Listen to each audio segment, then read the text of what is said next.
and welcome back to Wake Up with Dr. Cheryl. Wealth Transformation. I'm Dr. Cheryl. Wake up to your loving yourself and others unconditionally. Wake up to being non-judgmental. Wake up to being too critical of yourself and others. Wake up to your emotional intelligence. This takes some definite focus. Wake up to being and sharing your love. Wake up to changing your relationship with health, money, and wealth. You're probably thinking, what does she mean by that last statement? Well, there's enough money circulating on this planet for everyone, and I mean everyone, even the babies in India and Africa, to have at least $10 million in their bank account. And the truth is, the majority of the people would not know how to handle and manage this amount of money. It all starts with your mindfulness and your education. What is your relationship with your money? Remember, it is only an exchange and not to be hoarded or used as a vehicle for addictive behavior. So look at your relationship with your money. If we didn't use money, I believe our relationships with other human beings would be healthier. But that isn't going to happen soon, and maybe not even in my lifetime or our lifetime. Another company was caught again, Caterpillar. They're the largest manufacturer of machinery, and it's committed a fraud in its Chinese plant. As I have said before, all these inequities and criminal acts are surfacing. Sooner than later, I hope. There's more than enough money for everyone. Another thing we need to wake up to is taking care of our Mother Earth. Our resources have been used and abused way too long.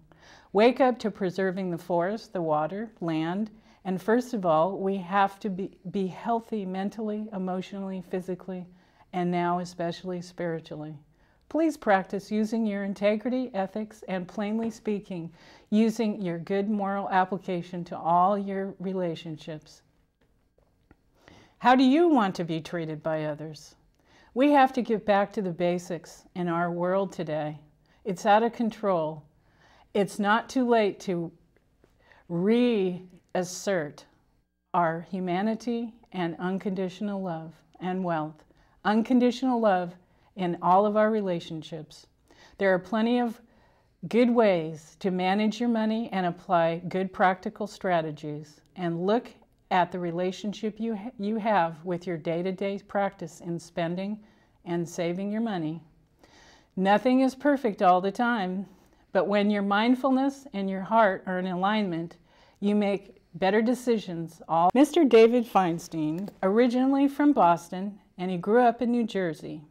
He attended and graduated from the New England Conservatory of Music. He ventured out and worked for the government for 2 years and knew that this was not his passionate path. So he got into property management and repaired musical instruments in his next career moves. David is a very diversified, talented man. He then, through some career counseling, wanted to explore design and travel. He then engaged in the international travel business for 5 years. He became a father of a wonderful daughter, Amber. As history has it, David's focus and his passion changed by being a totally responsible father and did not want to travel any longer, so his career shifted to interior design. After which, he started his own successful kitchen designing business in Marin County. It continued even in the midst of economic challenges, but it became too challenging because of how the building industry took a dive, which then he decided to close the doors. 2 years ago, he was introduced to a life-changing opportunity. Today, he is leading the expansion of a multi-billion-dollar company. He is currently in a position and earning a multiple six-figure income. He is recognized as a top leader and is passionate about helping other people change their lives. And we'll talk about that later in the program. Thank you so much, David, for being here and being our guest this evening. And we have a lot to talk about. But first of all, since we'll stay on my theme, and I know that you're doing your passion and purpose right now. You're practicing and you're doing your passion and purpose. But first of all, tell us how you were raised around, how were you taught and raised around money and wealth, growing up from your parents, your teachers, whomever? I want to say thank you, Cheryl, first for having me on the show, and I'm so proud of you and your show, and just seeing where you've come the last couple of years. But that's first a great question. David, actually, we met a couple years ago, and we were neighbors, but we met a couple years ago at an event which his company was sponsoring, and we've kept in touch. And anyway, I wanted to have you on the show because I see the strides and the success that has just been blossoming in your life. And Thank you. I wanted to be able to share this and what you've been through. I have been through a lot, and it starts with that great question because I grew up where money was the center of the universe, the center of our family, the center of my extended family, and that was all we talked about. So, but you had to have some love in there. I mean, oh, absolute love. Of course. I mean, you know, you wouldn't be the person that you are if you hadn't had some love and some support from your family. Absolutely. But I was, as you talked about my career history, I was the musician growing up. Oh, okay. So the creative. I was the creative so one in the family. So were you more withdrawn then? Absolutely. You were more, introverted? Absolutely. Mm-hmm. So my words came out through music. Yeah. I never thought of how I was going to make a living. It was just, that was my expression, music, from the time I was very little. So how do you, I mean, being introverted, then you probably listened to your parents, though, maybe to some degree, because if you know, so tell me how you integrated their teachings around money. How did you handle that? I would say in the beginning I went the other way. So they were so focused on making money, I was focused on being creative. And so how did you, I mean, you probably learned how to spend and save money in that time, didn't you? I mean, since they were so focused in on it. Do you feel like they put the money ahead of the relationships? Sometimes. Yeah. Yeah, I do. Yeah. I do. So it took me a while to build a relationship around wealth and money for myself and what was important. And it honestly didn't come till later in life, till my daughter was born. And it always takes caring about somebody else, I believe, to put our priorities in perspective. That is a very interesting point. So with that, when I know that you moved out here, how long ago did you move out here? Just 20 years ago this month. Oh, it was actually January 1st, 1993. Oh, okay, okay. So you made the venture away from the family. I was ready for a new beginning. I had visited California in the 70s, and I knew that I wanted to live here someday, and it was a perfect time for me to move. It was right before I turned 40. Oh, okay. Yeah. A great time. So you're kind of like a late bloomer. Very late bloomer. You are. That's a great way to put it. You're a late bloomer, and that's great. You know, because now you know who you are and what you're doing. So, since my show is about wealth and spirituality and you know, unconditional love, what do spiritual principles mean to you? In all the transformation that you've done, coming from a very you know, wealth conscious family, maybe, you know, to an extreme, you know, how have you been able to integrate spirituality in your finances and your wealth? That's a really great question, and it's really happened the last few years. We'll talk about what's happened to me, but once I opened up my business a few years ago, as you mentioned, 2008, worst timing on earth. So is that when you opened up the kitchen business? That is. Okay. Yeah. So I had been working for many years in the home improvement industry in Marin, making a lot of money for a lot of companies. Yeah. And, you know, having a daughter and wanting to create a future for her, I thought the best thing for me to do would be go out and open up my own business. Turns out, not what I thought. The timing. I opened up in July 2008. The economy crashed in around September. Yeah. I hung on for dear life. I was very frightened, and it was at that time, like you said, I'm a late bloomer, late in life, that I really had to look at my relationship with money. And so how did you do that? Well, losing everything is going to force you. And you know, this scenario that you know, like losing everything, because I have as well. This is a very common scenario today, and that's why it's wake up. Wake up, because our priorities have been focusing way too much on money. Money's important, and but the importance, the moral importance, has been way too much on it. That's why I'm talking about. That's why I've written my book. You know, so tell me more about how your transformation and how, you know, you came to who you are today. Well, I can smile today. 2 years ago, I was not smiling in the midst of losing everything. Yeah. However, it was such a blessing because it forced me to really look at what I'm passionate about and what I really wanted to do on my life. Your and purpose? I didn't even know in my purpose. And I have to tell you, by losing everything, I was on my knees praying for the first time in my life. Right there, that's spirituality right there. And it was about 6 months of praying every night because I couldn't sleep in the middle of the night. I was petrified. And one day... You mean, is this like before you let go of everything, before you lost everything? Yes, it was. It was in the midst of trying to keep this business alive, trying to go for the money. It wasn't my passion. I was going for the money. And then one day... So your goal was the money. It wasn't anything else but the money. No, the goal was... Well, right there. I wanted to build a big business. I wanted to franchise, and I wanted to sell it off and live happily ever after. And crash and burn. And crashed and burned.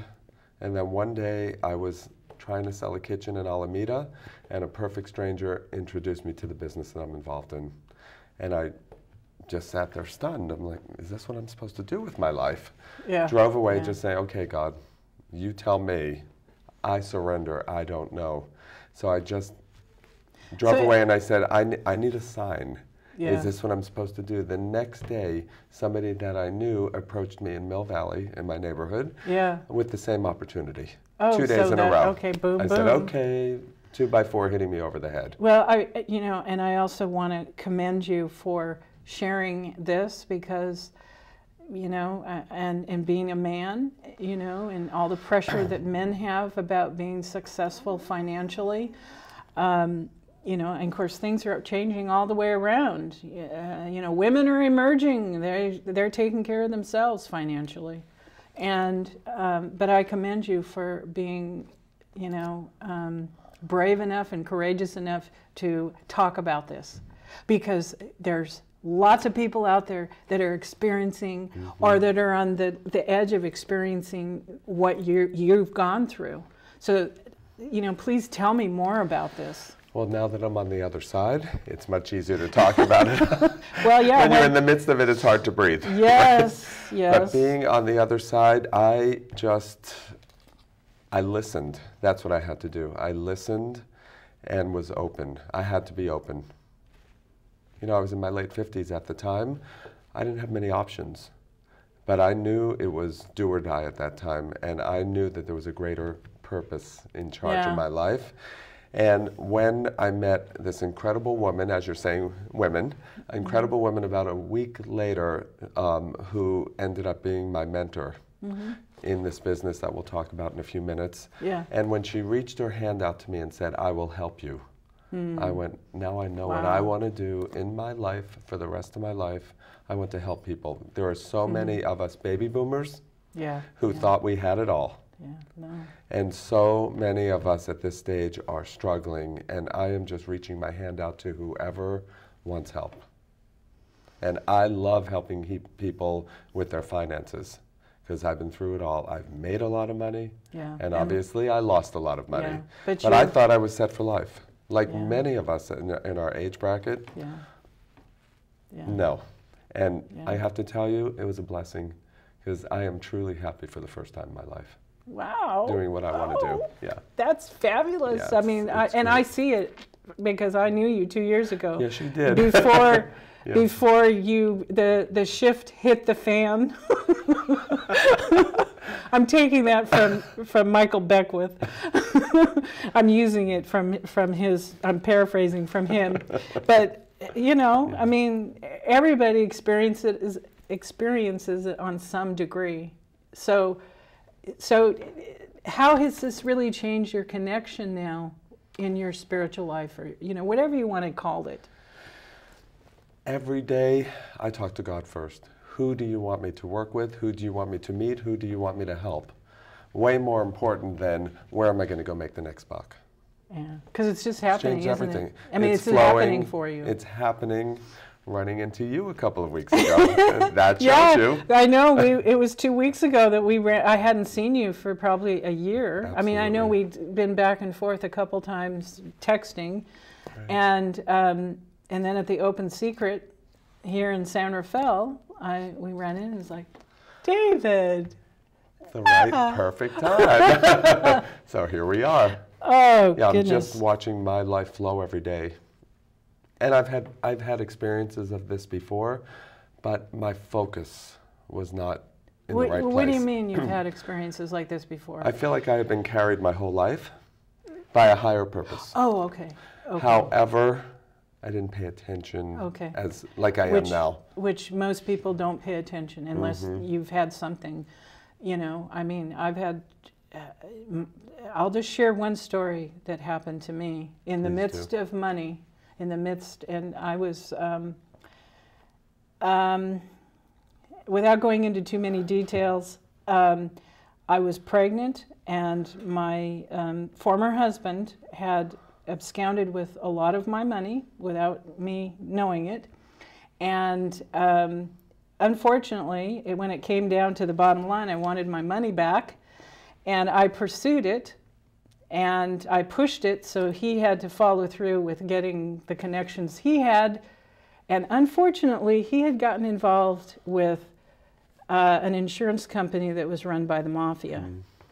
And at that stage, I was doing everything I could because I was pregnant. I lost everything, all my savings, credit, everything. And it wasn't all my fault. I take responsibility for my portion of it and not being wiser, but my daughter needed to come onto this planet. Anyway, we had to engage a gentleman that was the liaison between the families in New York, and he was in Las Vegas and lived in somewhere out in the country. Anyway, he went down to negotiate to get this money back. And I'll never forget this as long as I live. And I got, like a knife went into my heart and my throat, and I was pregnant.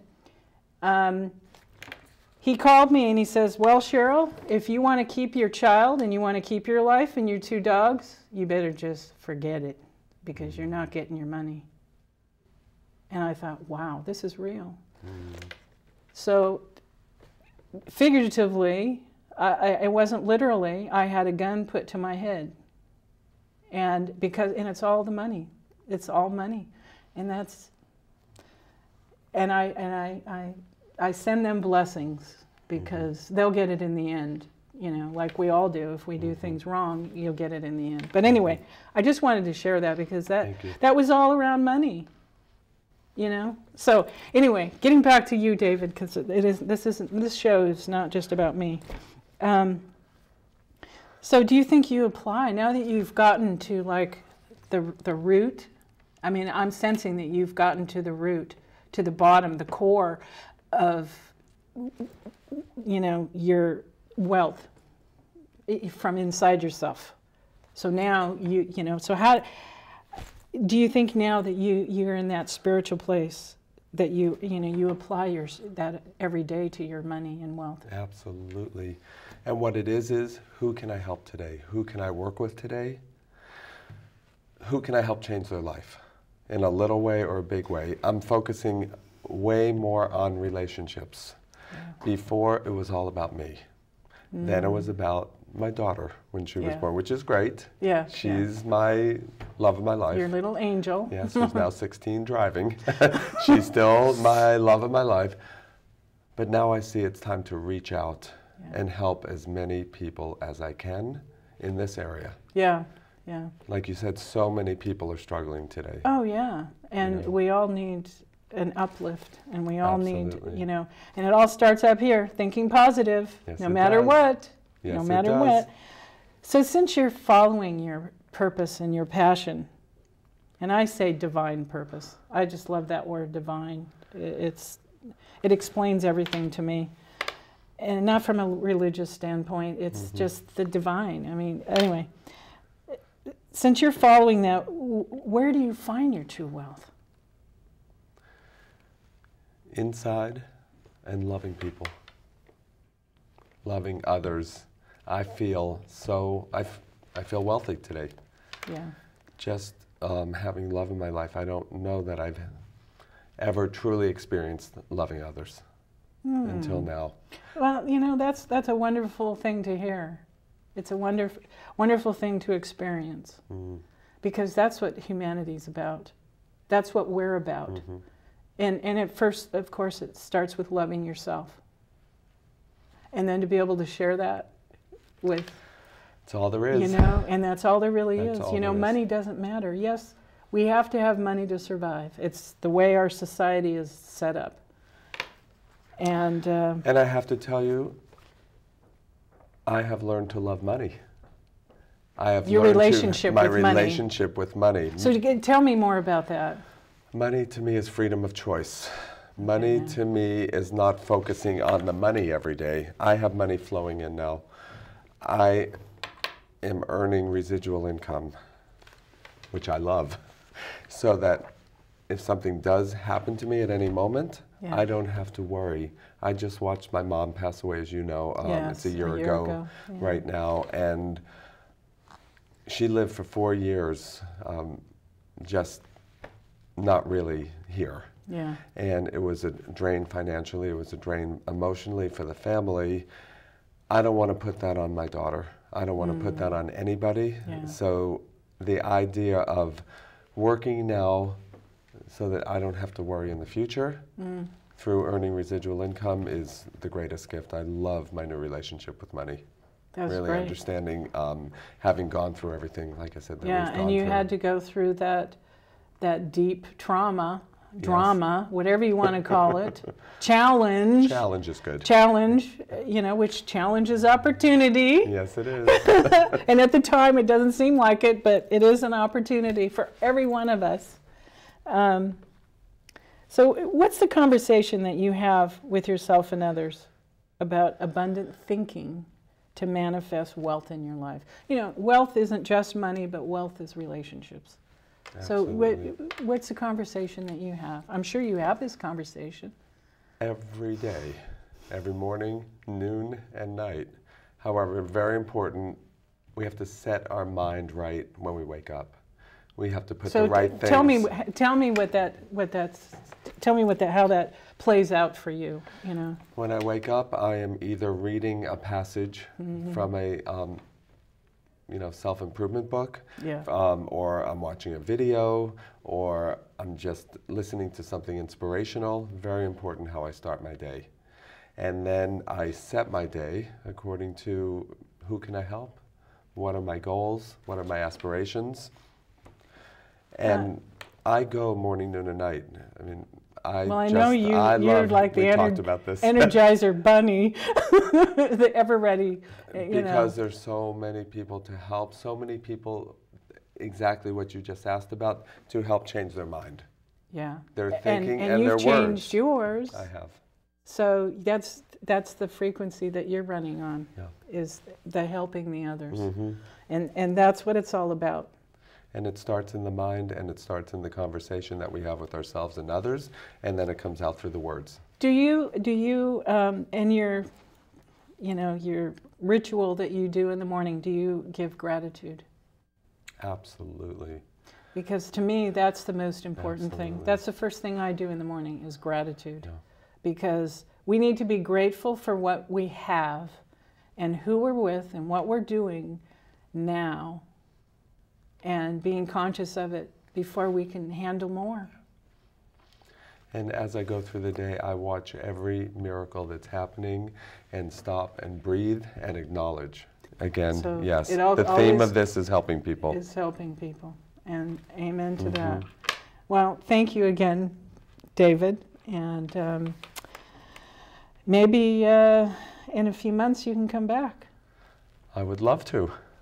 That would be great. And thank you so much for sharing your intimate details with what you've gone through, and I think it's a good example of to help people. I also want to just encourage people to break through your barriers of who and what you think you are. Yeah. And be open to anything and everything, because we don't really know when we're in that position of contraction what we're really here for. When things are when you feel like things are out of control, that's when you have the opportunity. Would I have done what I'm doing now if things were going well? When things were going, I don't know if I would have been open to it. Yeah. No, you wouldn't have. Probably it not. didn't work that way, so Probably not. It's happened the way it's supposed to happen. So I just want to invite everybody to just be open. Yeah. The most expensive thing that we can have is a closed mind. Oh boy, oh boy, oh boy. And that steel trap mind doesn't work. It does not work. It just closes you to so many things. Yes, it does. So, well, thanks again for sharing. Thanks, Cheryl. Great to see you. Yes, you too. Okay. Our tip for today is a business that makes nothing but money is a poor business. That's by Henry Ford. If women didn't exist, all the money in the world would have no meaning. Aristotle Onassis. Be grateful for what you have and who you are, and be grateful for your freedom and eat healthy. Good nutrition feeds the mind and the body. Don't forget to feed your spirituality with unconditional love and emotional intelligence, and share your abundance and wealth with others. Live all your relationships from your heart, and especially business relationships. Please don't forget to support and become a member at Marin TV, or all these shows and other wonderful shows wouldn't be airing. Thanks for watching. Bye for now. Until next time.